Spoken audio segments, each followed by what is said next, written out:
Doobie-da-ba-ba-ba. Doobie-da-ba-ba-ba. Doobie-da-ba-ba-ba. Sperm Sisters.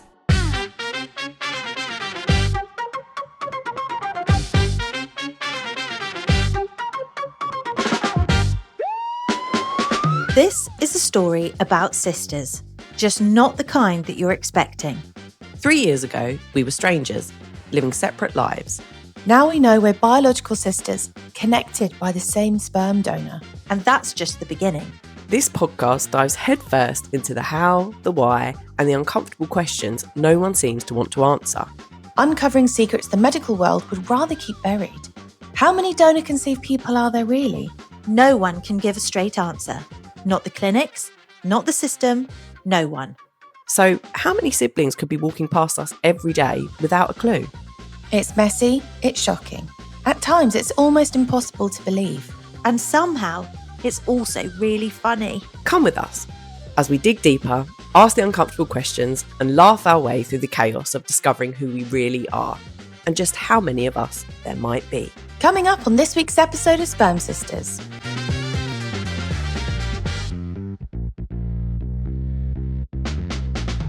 Today, we are going to be debunking the myths around donor conception. Are we excited? Yes. Can I get a fun? It's going to be fun. Here we go. Helen and Gemma share their discovery story. Oh, I was high as a kite, like so off my tits, which I think is a blessing, to be honest, because I wasn't sure whether it was actually happening or not. We expose a darker side of sperm donation happening today. Kind of a black market of Facebook sperm, where then you are going to get someone who is doing it with a bit of a God complex. Hello everybody and welcome back to our Sperm Sisters podcast. My name's Helen. I'm the youngest out of these three donor-conceived sisters. Yes, and I am Natasha, and I'm the oldest, with just 2 weeks apart from our middle sister, Gemma. And that would be little old me. My name's Gemma, and I am the middle one. I like being a middle child. I've only been a middle child for a couple of years when I met you for the first time now, but this is an absolute dream, I must say. Last episode, we looked at the concept of identity, why there's a yearning to feel like you need to know where you're from, and perhaps all the little weird things that form your identity, you know, whether it's mannerisms or just kind of stories from your past or little breadcrumbs that have been trickled throughout your life to date. We touched on how we found out through trauma that we're donor conceived. That's how we found out in our adulthood lives. And bombshell, Helen and I are full sisters because we share the same donor, which is a beautiful turning point in the ethics of being donor conceived. We like to mark it as that. So hopefully you're all caught up. If you haven't listened to it, give it a listen on Spotify and YouTube. And I'm going to hand you over to my big sister now. Okay, so are you ready, girls? I'm so ready. Right. Ready. I'm going to do it like myth by myth. So I'm going to be like myth one. Da-da-da. Okay. All right. Cool. Myth one. God, straight in. Donor conception is rare. So lots and lots of people still think that this is some sort of like weird fringe type of thing, donor conception, but it is much, much more common than a lot of people realise. I'm going to throw you a fact. Go for it. There is a study that's been published in the British Journal of Obstetrics and Gynecology by the fantastic researchers at King's. And this study is the first systematic review of studies investigating the psychological experiences of donor-conceived people through both childhood and adulthood, and is the largest body of evidence for this group of people. Okay. So you ready for this? More than, actually no, you guys tell me, how many donor-conceived people do you think have been born in the UK since 1991 when records began? How many? Yeah. Ooh. Well, if I'm going full maths head, Yeah. per donor is limited to 10 families. They each probably will have 2 children. That's 20 children per donor in the UK. How many donors? Helen's sweating in the corner. I think there would be 8,000. No, Way more. 18,000. 18,000. 18,000. 1991? Yeah. Yeah. You reckon 18,000, Jem? Oh, yeah. 50k. 50k? 70,000. Since 1991. Yeah, well, since 1991, when records first began. Quick, interrupt Yeah. on something. Yeah. That stat only goes through people who have done it in the regulated sense. So have gone through the regulated medical channels of donor conception, as in going to proper sperm banks and clinics and everything. Correct. There's Yeah. obviously the very murky world of sperm donors. Underground available- sperm. And the black market of Facebook sperm. Because some people can do that. What? Yeah, you can like buy sperm off Facebook, I believe. Sorry, Have you been looking? I look for my own. Yeah, because I watched a documentary on it on Channel What? 4. And What? there's like some guy that drives to people's houses and sits in a little van, does his donation and gives it to the people. And that's completely unregulated. So yes, 70,000 regulated. Well, look, with that stat in mind and with the dark underworld of Facebook sperm donations going on, did either of you ever meet a donor-conceived person before you ever found out that you were donor-conceived? No, No, never. I didn't even know what it was. Yeah. I, until recording the first episode, I only really learnt what it was. So, like in more detail. Still got Google open. Just like- No, I hadn't. Obviously, I mean, I met people who were adopted and had gone Yeah. through all of that, but no one who was donor conceived. But I think maybe growing up, that's because they probably didn't even know themselves. yeah. Like I didn't know. Yeah. You guys Yeah, didn't know? for That leads on quite nicely, actually, to myth number 2. Okay. Which is the donor will be registered as your legal parent. So some people think that if your DNA came from someone, then they're basically going to be your dad. But that is really not how it works. In fact, in the UK, donors are not legal parents, as the three of us know very, very well. They have absolutely no rights or responsibilities like custody or financial support. And that is defined in the donor regulation by the HFEA, which stands for... The Human Fertilisation Embryology Authority. Very good! You said the Human Fertilisation Embryology Authority. Oh, I said authoritarian. Yeah, which is the Am I world wrong? we're living in. Yeah.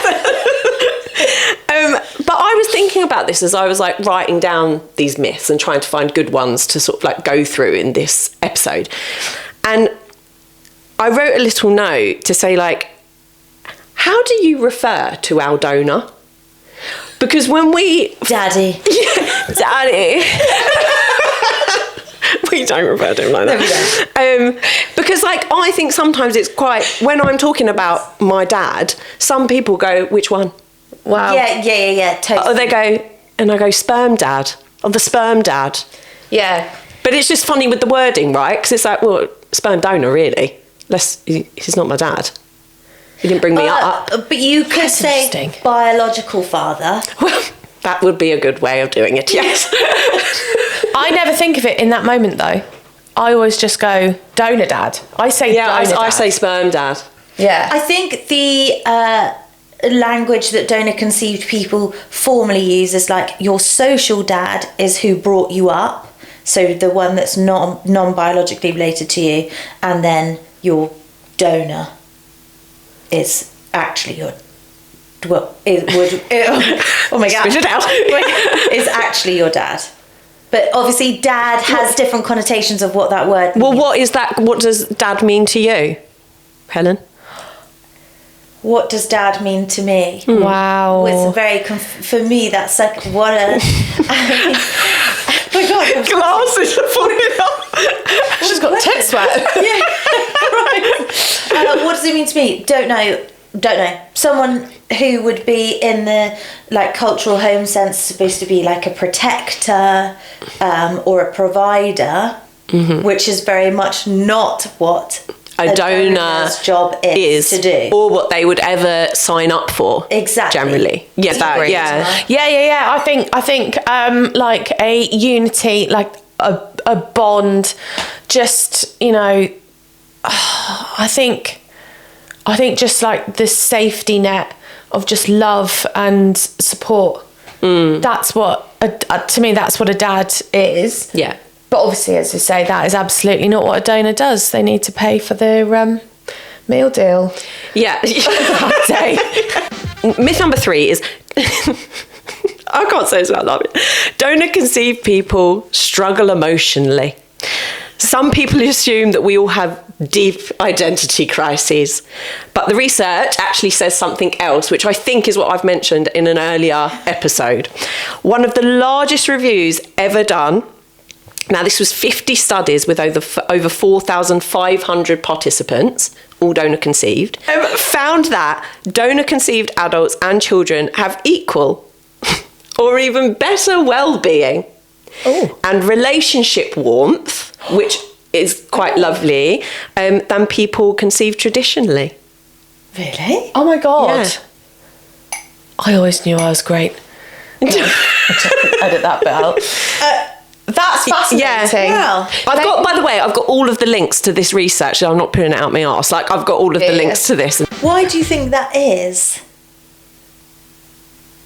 Maybe because we've gone full circle. Maybe because we've gone through pretty harrowing stuff, like finding out, potentially a bit of like a wobble, like what am I? Or it's just made you contemplate what makes you happy. But also, I wonder when this research was done, because when we were all donor conceived, as we have learnt from previous episodes, the general advice was don't tell your children. But I wonder if, individuals' well-being is actually better if they're told earlier on in life. I wonder if that's post 91. Yeah, I wouldn't be surprised if it's like a recent Because that's study. a lot of people to interview. Where I would say, do you think at all processes of this donor-conceived world, have you been emotionally stable throughout the whole process? Negative. Hard no.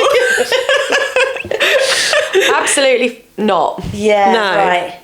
Yeah. To the point that I think it's interesting we've all developed the same coping strategy. If you don't laugh, you'll cry. Yes. I'm fine with it. I have a great time. Yeah, I'm fine. But Yeah, maybe that's right then. Yeah, quite possibly. I quite like the bit where it said relationship warmth. I like Definitely got that. Yeah. Okay, so my question to you both is, when you first learned that you were donor conceived, did you feel like it shifted your identity in any way, or was it just more of a curiosity?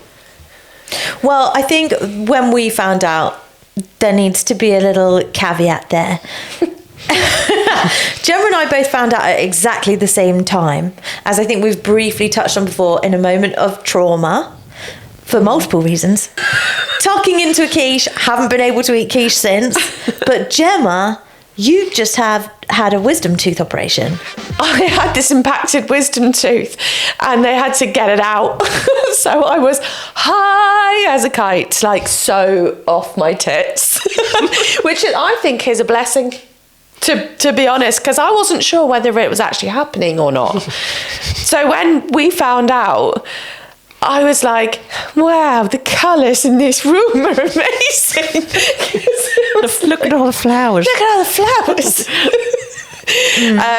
But I do remember like a weird feeling of sort of like the ground opening up, or in films where there's like the double lens thing where the person's getting closer to you but also the background zooming away, like one of those out of body things. That's how I felt when I heard, and I think I just kind of just sat there. You laughed, I remember. Yeah, but that is my go-to to anything serious or uncomfortable. I will just laugh. Funerals, anything. Terrible Yeah. for it. But just because I don't want to deal with any emotion at all. So it was so perfectly healthy. But it was just one of those things when you say, what's your question? Did it change? Did it feel like it shifted your identity, or was it more for you just like curiosity to be like, I wonder who he is? I think it hugely shifted the identity because it was so left field, didn't have any sort of time to comprehend it whatsoever. It felt like the rug was just completely pulled from underneath our feet. So it felt like a necessary, quick urge to find out what on earth is going on. It was definitely like what I think it just felt like the deceit Like, why did you lie to us for so long? Like, why? What were you achieving, really? And then, so if this isn't true, what else isn't true? And I remember when we said to Mum, like, okay, like, you say you're a mum, but are you? You know, do you remember, like, we asked Mum to do a DNA test to be like, prove it. I do remember that, and then I remember just like, I know, it wasn't like in like a mean way, but Prove it. Prove it, bitch. yeah, But I know. we just kind of thought, well, accidents happen. Do we trust these people in the clinics to have put the right egg in the right pot? Did they use the right whisk? You know. But is that also not where we were really confused at the beginning, which we kind of touched on the history side of things, that I don't think we were mixed in a dish at all. It was just that the sperm is then artificially inseminated. I know that that's what Mum was telling us, but I still didn't believe it. I don't think I'm over it, actually, clearly. Next question. Okay, so we've gone a little bit around that question, I think. So I'm gonna present with a new myth. Everyone wants to find their donor. That is a really big myth, that every donor conceived person really must want to find their donor. But wanting information and wanting a relationship with your donor are two very, very different things. So, slamming you with a big fact here. In the UK, donor anonymity was removed for donations after April 2005, meaning people born from those donations can in fact now request identifying information from the age of 18 though. So they can ask for the name of their donor as well as the date of birth if they want. But not everyone is going to do that. Even those who request that information aren't always guaranteed contact or a relationship. So when you both discovered that you were donor conceived and you were high as a kite, did you have an immediate want to try to find him? And if yes, why? What for? I don't think it was immediate. I wanted to know after a week or two of finding out, when the dust had settled. I definitely couldn't think of anything else. But I think once the anger and the rage had simmered down and there was a bit more clarity, then that's when I wanted to find out, because I was just fascinated. Fascinated about what though? No, like, there's this bloke walking around and he has no idea that he's got a daughter. At that point, we didn't know that we had the same sperm donor. But then it was also kind of like, I think the weird thing for me is I found it really hard thinking, well, then we're not full sisters. And I really struggled with that because I didn't know any different. Because there's only 16 months between us. We've never known life without each other. Not that it matters whether you're a full sister or a half sister. Like, it doesn't matter to me in the slightest. It was just like the connection had been fractured a little bit, like it had been taken away from us. And I just remember thinking like, well, we've got to get answers, because where the hell are you from? Where the hell am I from? What is going on here? And I think it would be fascinating to find out where we're from, because it might answer some things like, you know, why do you sleep with your eyes open? I do that. I wanted to know pretty much immediately, I'd say, because in my head I was thinking, stats-wise, have I walked past him before? I mean, one of the stats in life, right? You walk past 3 murderers in your lifetime without knowing it. So Is that an actual stat? yeah, that's a true. Well, I mean, don't quote me on it, but I've definitely read that. That you walk past 3 murderers in your lifetime without knowing it. So if that's a stat, potentially have walked past him and not known it. That's really strange to me. And then I had a moment where I was thinking, you know, any time I was walking anywhere is that him? Does he look a bit like me? I would look in the mirror and and I would try and recognise like facial features. And then even looking at actors on TV, I would then be like, in your dream, does he, like, Robbie Williams? Daddy? Like anybody. I would be like, does he resemble me a little bit or no? Because that is really, really well. Sorry to interject, but I remember, and this just, I still find it like really mad that this even was a thing. But I remember the day that I was told by my dad, who brought me up, I remember looking at his hands. Like, he was sat on the sofa next to me, and I remember looking at his hands and thinking, I don't really like have any, like, what do I have from you? Yeah. Wow. And then it just so happened that I think it was on the same day or the day after that he actually told me.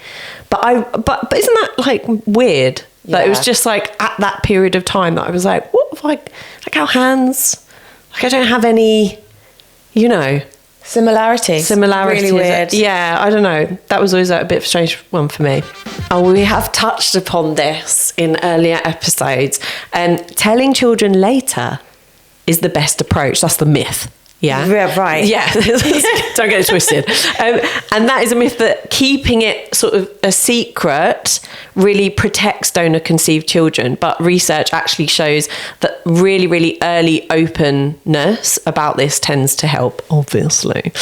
So according to a new major review published in the British Journal of Obstetrics and Gynecology, says that studies show donor-conceived people were told early in life about their conception tend to have better psychological outcomes than those who learnt later. Oh, man. Looking back, though, on kind of when you were told, how do you think the timing of when you were told shaped your experience of discovering that you're donor conceived? Really difficult one to answer. Yeah, and again, because it happened in trauma, so that wasn't good. But if we are looking at finding out later on in life versus younger, I wish I knew when I was younger, before my teens, I think. Because although arguably, I think I would have had an easier time in my teens because I wouldn't have questioned so much. Why am I so into art? Why am I dyslexic? And no one else in my family is. I wouldn't have struggled mentally so much with that had I thought that there was a possibility that someone out there would have been the genetic reason for it, because I'd be like, oh, that makes sense, it's probably because it's from there, and I probably would have gone about my day fine. So I wish I knew. It's tricky finding out in your 30s because I feel like the longer you leave it, the more deceit there is.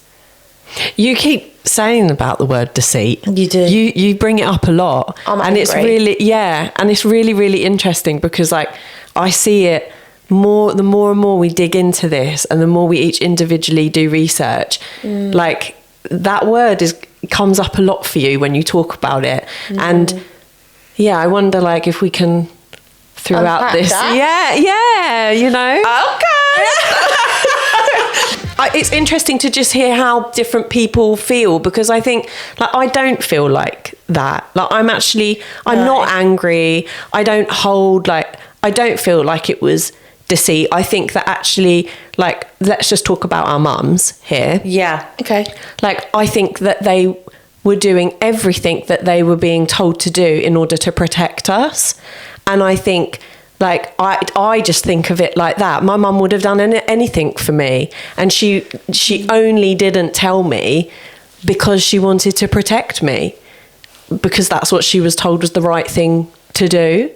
And I think, like, as I kind of reflect on it and, you know, like, life is difficult, you know, some shit has happened for all three of us in like our own separate ways, but I'm like, I'm not angry. And even like at my father that brought me up, I'm not angry with him. Like, I actually think, you know, what a brave, for mum, what a fucking, our mums, what a fucking brave thing to have done. Like, in that, especially in like the early 80s, like this wasn't a common thing. And the worst thing about it is that they wouldn't have even told some of their closest friends or some of their closest family members, because literally they were told to not tell anybody.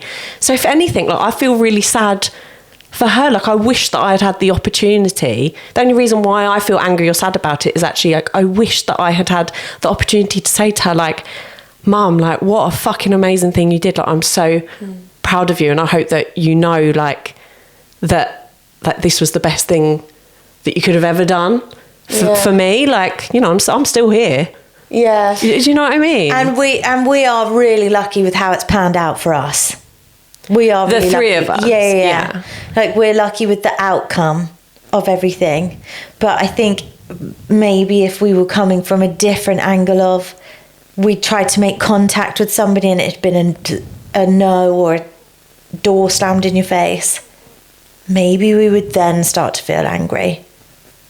But I think only if you were seeking out a relationship, like you were seeking out further relationships, because I wasn't, like, I've said this before, but like I wasn't in it for finding sisters and like new best friends. Like that's not what I was in it for. But oh my God, like how bloody lucky am I that it turned out that way.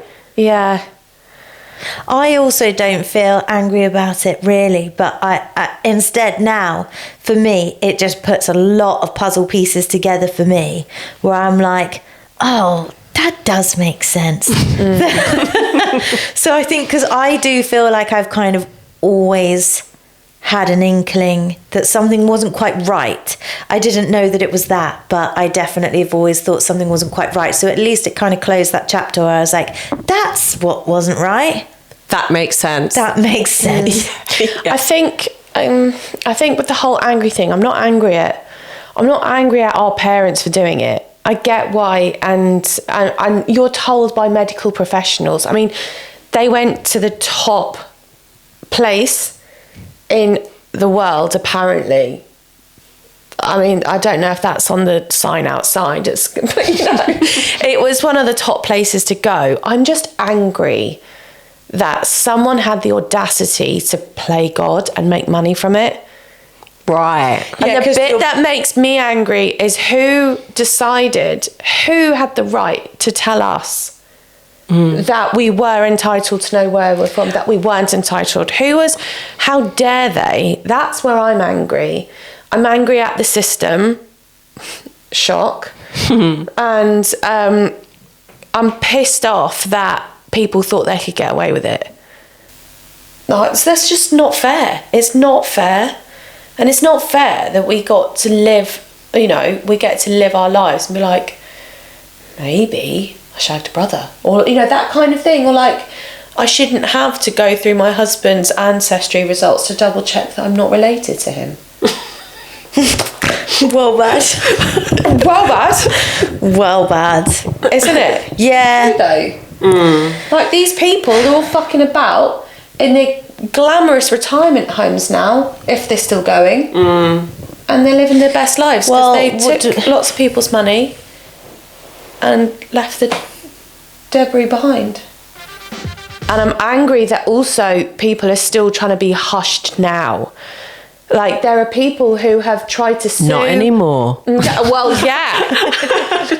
There are people who have tried to sue clinics, everything, and because there's so much money behind these fertility clinics, saying like, we would never do that. We didn't do it. You know, there's so much cover up that's going on behind. Sperm donorship doesn't happen in the NHS. Does it not? I don't know. That's a question.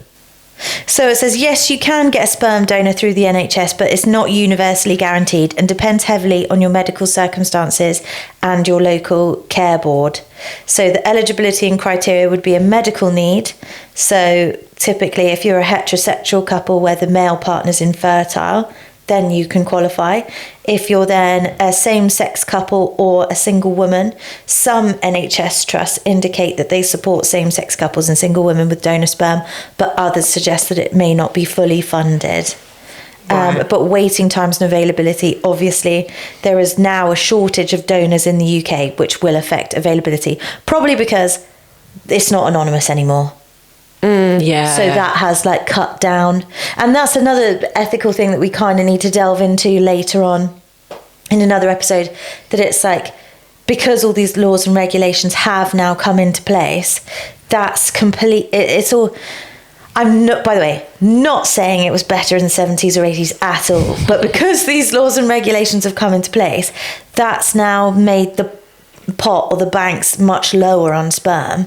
So then you're seeing a rise in actually super unsafe, unregulated things, like kind of a black market of Facebook sperm, where then you are going to get someone who is doing it with a bit of a god complex. Right. Oh my God. Whereas before it was just for cash.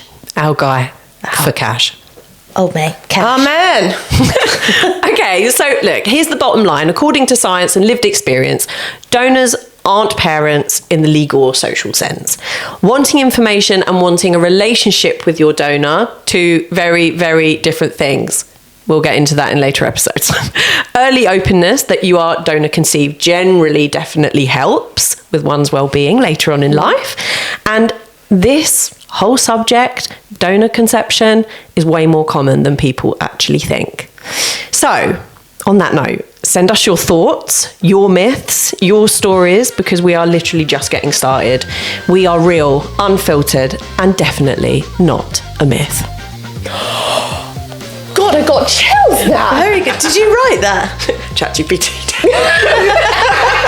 God bless.